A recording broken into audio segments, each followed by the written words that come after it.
तीन दोस्त मुल्क से बाहर घूमने गए और वहाँ एक इमारत में ठहरे जो 75 मंजिला थी।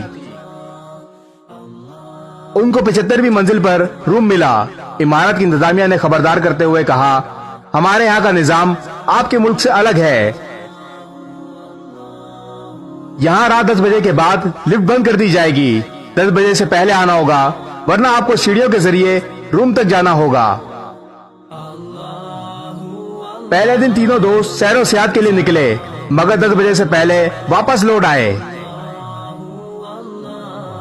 दूसरे दिन वो लेट हो गए और 10 बजे के बाद इमारत में दाखिल हुए। लिफ्ट के दरवाजे बंद हो चुके थे।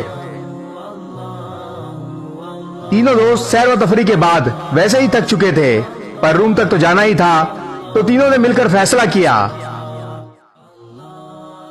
ऐसे सीढ़ियां चढ़ते हुए तो हम थक जाएंगे। हम बारी बारी एक दूसरे को किस्से सुनाते हुए चलते हैं।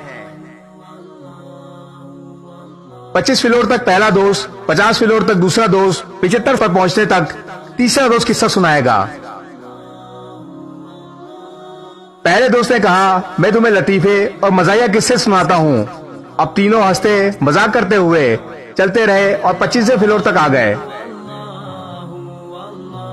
दूसरे दोस्त ने कहा, अब मैं तुम्हें किस्से सुनाता हूँ, मगर मेरे किस्से संजीदा और हकीकत पर मबनी होंगे। वो संजीदा और हकीकी किस्से सुनते हुए 50वीं मंजिल तक पहुंच गए।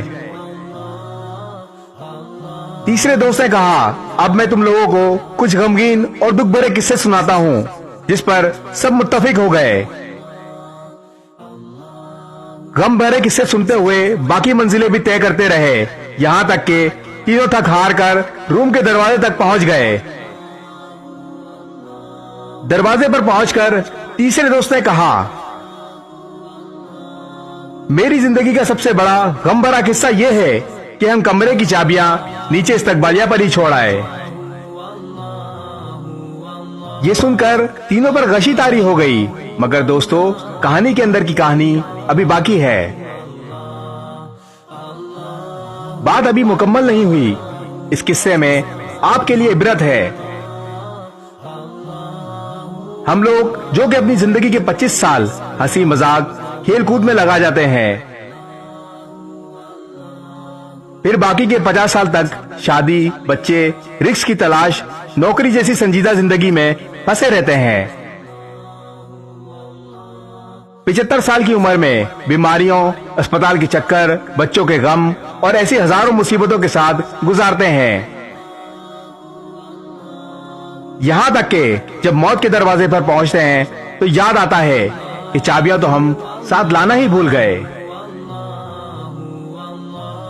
इस जन्नत की चाबी जिसको हम अपनी मंजिल समझते हुए ये जिंदगी गुजारते रहे, अभी भी वक्त है आपके पास। इन चाबियों को साथ ले जाना मत भूलें। इस वीडियो को शेयर जरूर करें। हो सकता है आपके एक शेयर से ये बात किसी के दिल में उतर जाए।